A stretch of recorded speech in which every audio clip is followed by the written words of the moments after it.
Welcome everybody, I'm Mr. Laggy, and today we're going to be discussing the 5 reasons why I'm freaking pumped for Ashes of Creation. Now, I've got my skepticism goggles on because, boy, I've been screwed in the past, and I'm sure you have too.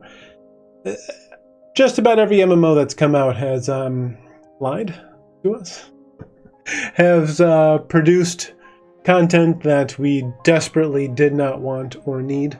And that's largely in part due to the people that are guiding the system along. So if you like what you see here, please thumbs up, subscribe, leave comments below. I want to discuss this. I'm really getting into this. I'm diving into the research here and learning more and more. Follow me on Twitch. I'll probably be, running sessions of just deep dives into whatever's happening at the moment in Ashes of Creation. But the main purpose of this is not to display more gameplay. The gameplay is out there. And honestly, the clips I'll be showing are out there as well. But what I want to show are the reasons why I'm excited, because the person who owns the game, is funding the game, is the CEO, is whatever other title he might have. He's telling us what we want to hear, but from what it seems like, he's also backing up those words. So, again, always skeptical. I want to see a finished product, and we're quite a ways out. But I'm letting my guard down a little, guys. I'm letting my guard down. Boy, I don't want to be screwed again. For the first spot, number 5 here, is going to be maybe the most important part, which I just noted. This is privately funded. We're not dealing with a Bethesda type situation where, okay, we're currently mid-August and the higher ups say, okay, Christmas is right around the corner. We've got to get this game up and running so that we can get maximum sales this year. We've got to tell our stockholders that they're going to be making a profit, so hold on tight, because this is going to be a great ride. No, it's none of that. So let's listen to a little bit of what Mr. Steven Sharif has to say about this. Companies, they sometimes lose sight of listening to their consumer, and the best way that you can create a product is by listening to the feedback that your community gives you. And that's just not on a design front, that's also on a product front as well, a business front also. So, there's a lot of things that I have the luxury of doing with Intrepid as a company because I am the sole share owner in the company. I don't have to answer to a board, and I have that luxury. Not a lot of companies have that luxury, and that's why it's important for consumers to speak out and give their feedback, because the board does see that. And the success of other companies that try new things, that take risks, like Intrepid is taking, or that Ashes of Creation is taking, it's important for those risk takers to get the love and the support, so that it shows other businesses really the direction that the genre should go in. So this is perfect. This guy, he's not only is he funding it, right, but he's got really good ideas and trying to innovate the genre. He's compiling a whole bunch of ideas from other games that he's played and bringing them into this. And he doesn't have anyone telling him no. He doesn't have anyone telling him, you've got to get this out by Christmas or else you're fired. No, he's going to not fire himself, right? So he's going to make sure that this shit is done, and when it's done, he'll put it out. Because we know what happens when a big corporation decides it wants to pad its bottom line.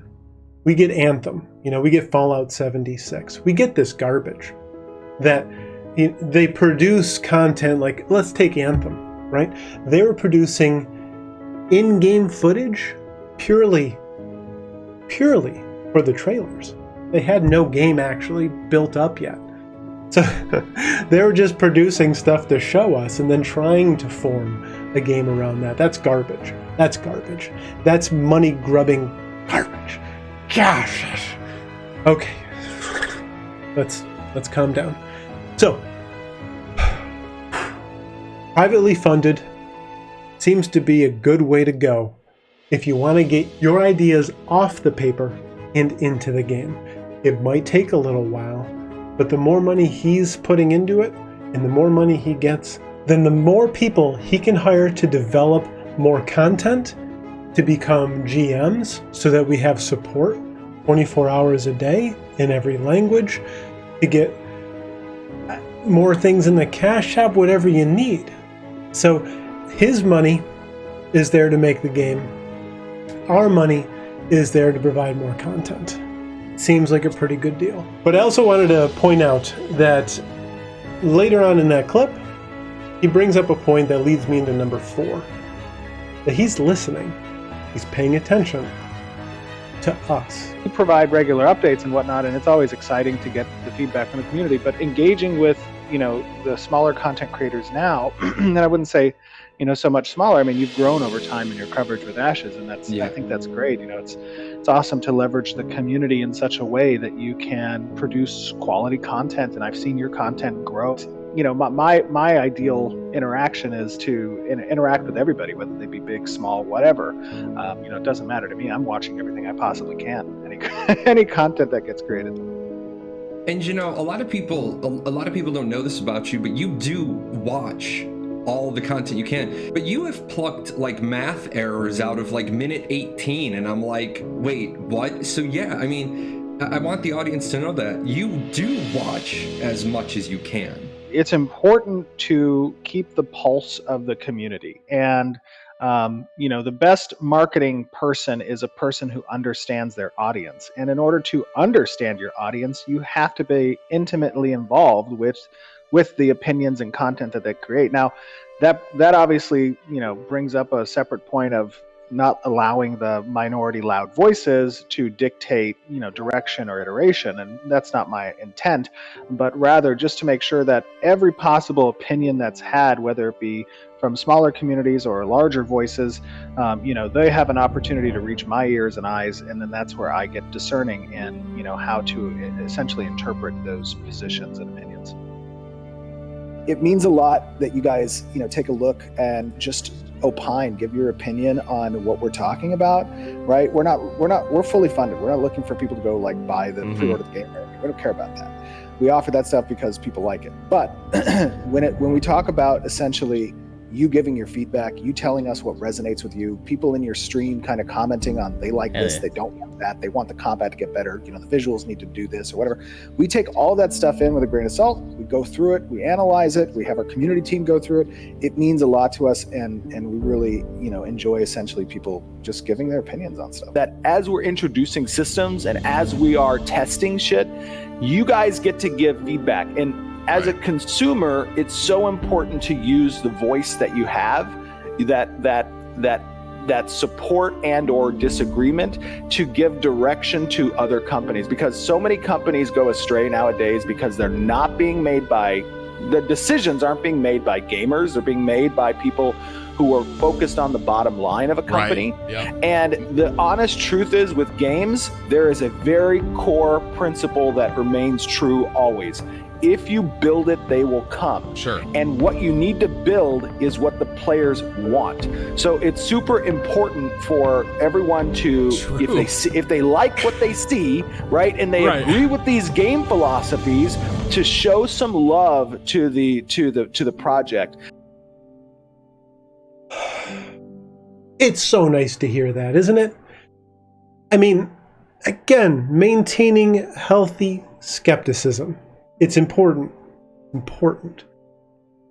But having someone follow along a smaller YouTuber, and he is now, I believe, an Ashes of Creation content creator, but he's been there with, I believe his name is Jalen. If I've got that name wrong, I apologize.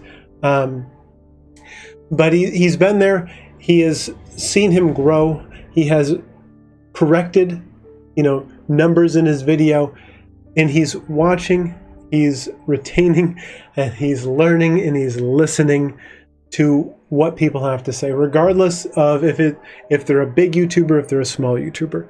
Well, I included, the clip with Tim, the tattooed gentleman, and Summit and Shroud, those two interviews, mainly because I want to show the consistency of what he's saying. Now, hopefully,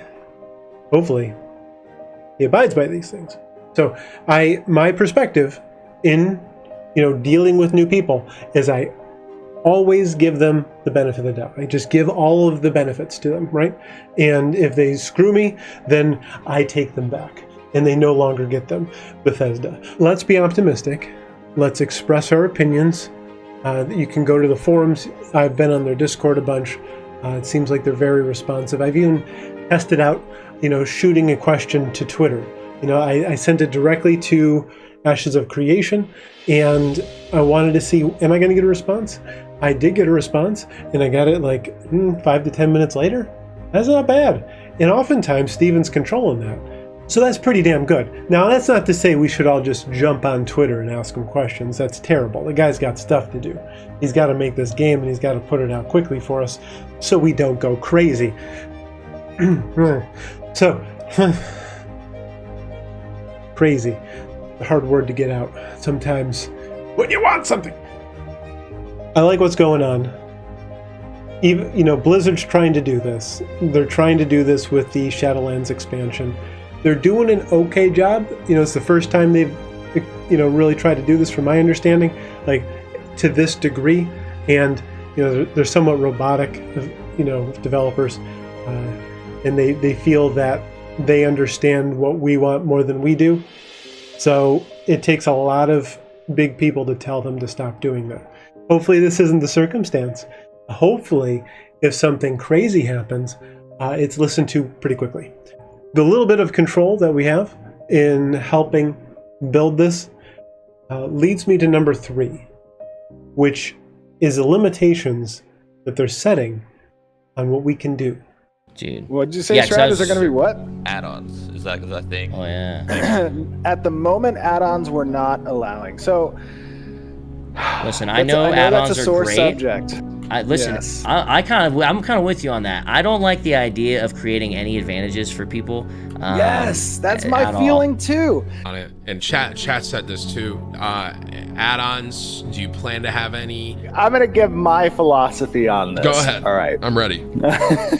So, I understand the desire to have DPS meters. However, first of all, on the add-on front, we're not allowing add-ons. Gotcha. On the DPS meter front, I'm opposed to DPS meters. Yeah, all right. So no add-ons at all. Fantastic. Not even a DPS meter, which is pretty cool.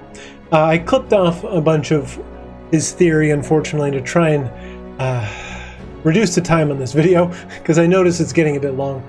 But he's not doing the DPS meter because that gives a group just another reason to try and drop somebody. If you don't know necessarily who's doing the least DPS, it's much more difficult to figure out who's kind of dragging their heels.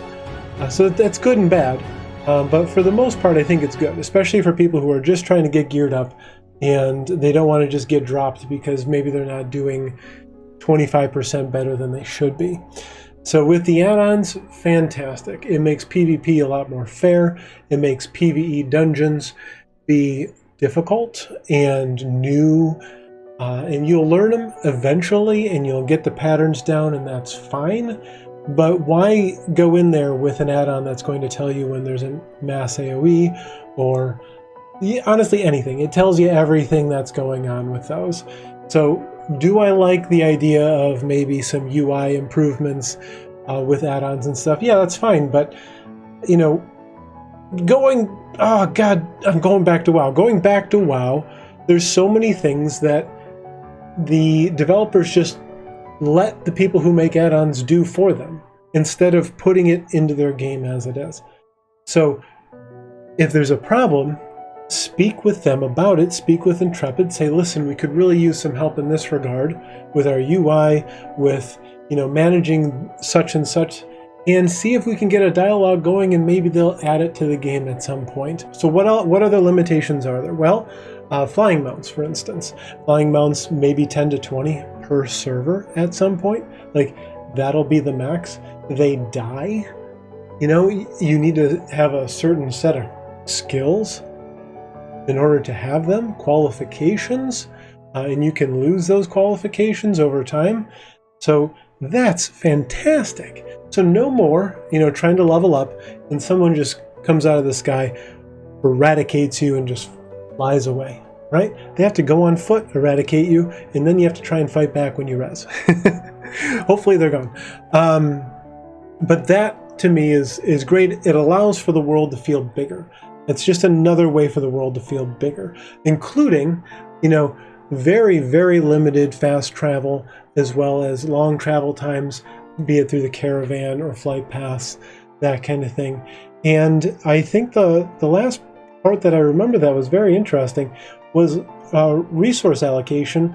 It depends on the node and how you level up the node. So if you're a mining heavy guild and you're trying to level up this node, you're not going to level it up in such a fashion that you get a whole bunch of wood or something. So what a cool system. If you need that, if you need wood, if you need fish or whatever other things that a node could provide, you could ally with a neighboring town or something, or you can try and sneak in a warring area and try and get theirs, what have you.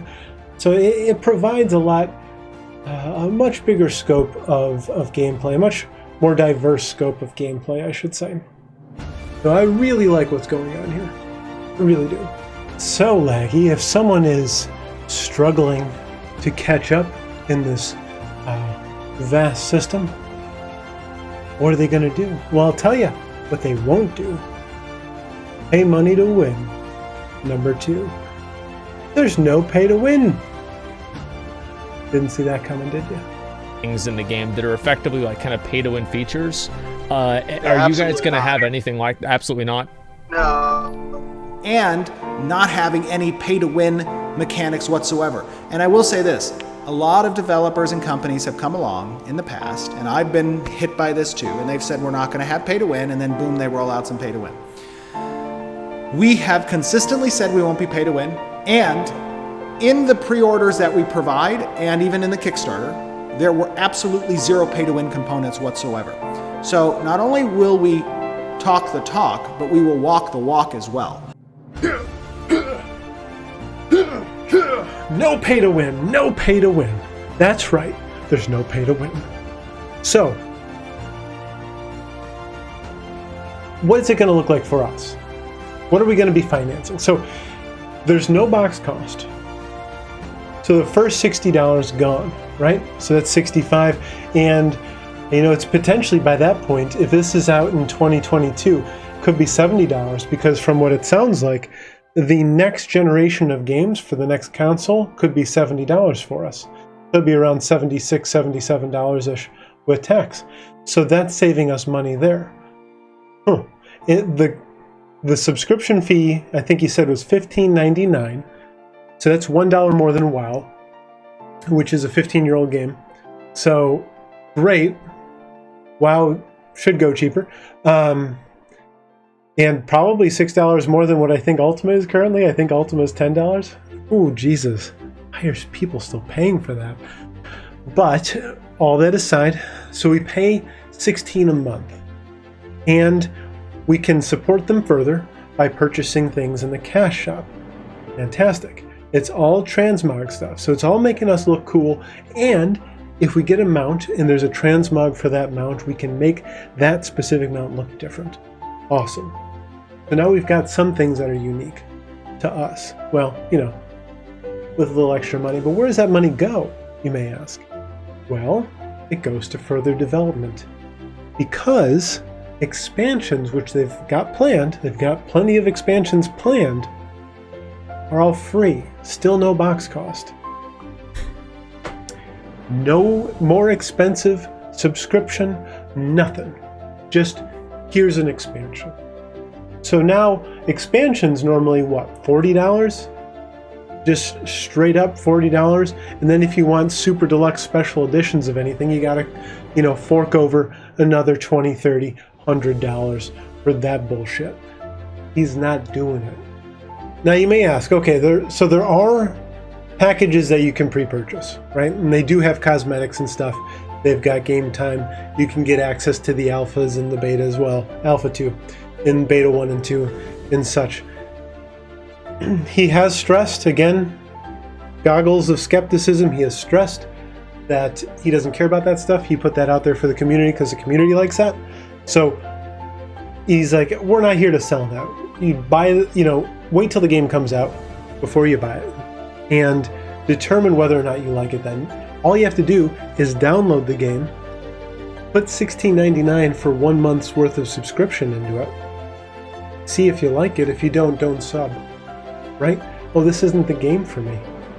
Okay.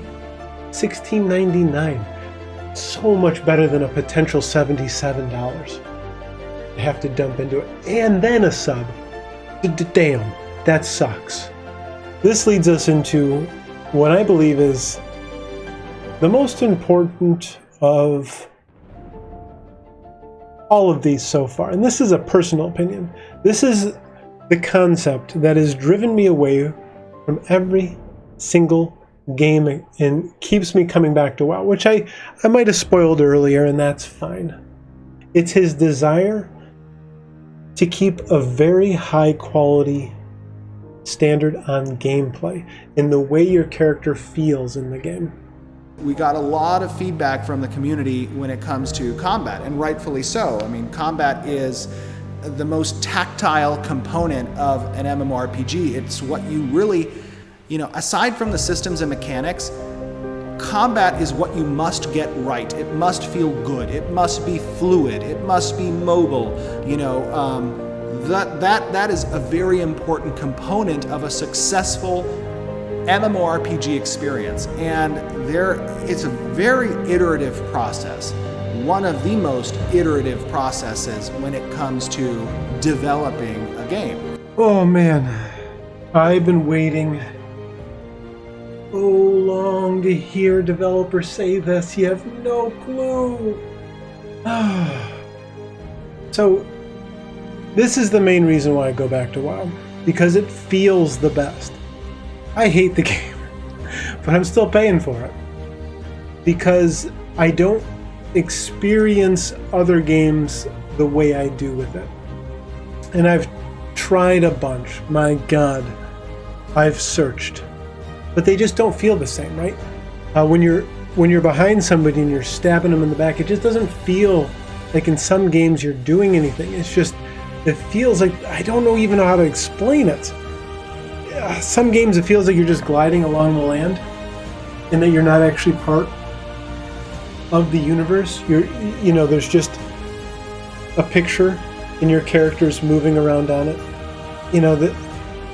There's no motion in the character as it moves. It just feels like I'm sure you know what I'm talking about. I have no way of articulating it right now, but there's just something about feeling like you're actually coming in contact and you're having an effect on other beings in the world.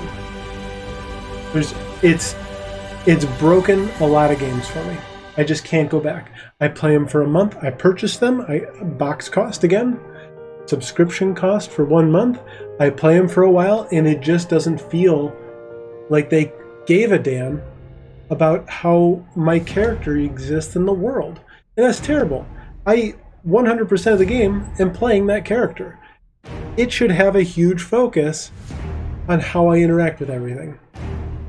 And thank you so much for watching. Much appreciated. Let me know what you think in the comments below. Would you have changed around my top 5 in any way? Would you have added or removed anything? How are you feeling about the game overall? Are you pessimistic? Are you optimistic? How do you feel about Steve and Sharif?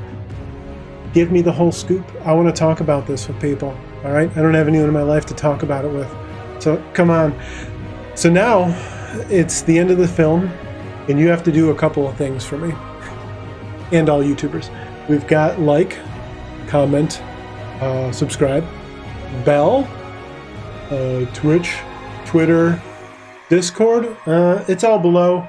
just go down and hit a bunch of things, all right? It's so much fun to do that, isn't it? It really does help, though, honestly. It sucks to say it really helps. But thank you so much, and we'll be seeing you next time with whatever the next Ashes video is going to be for me. Take care.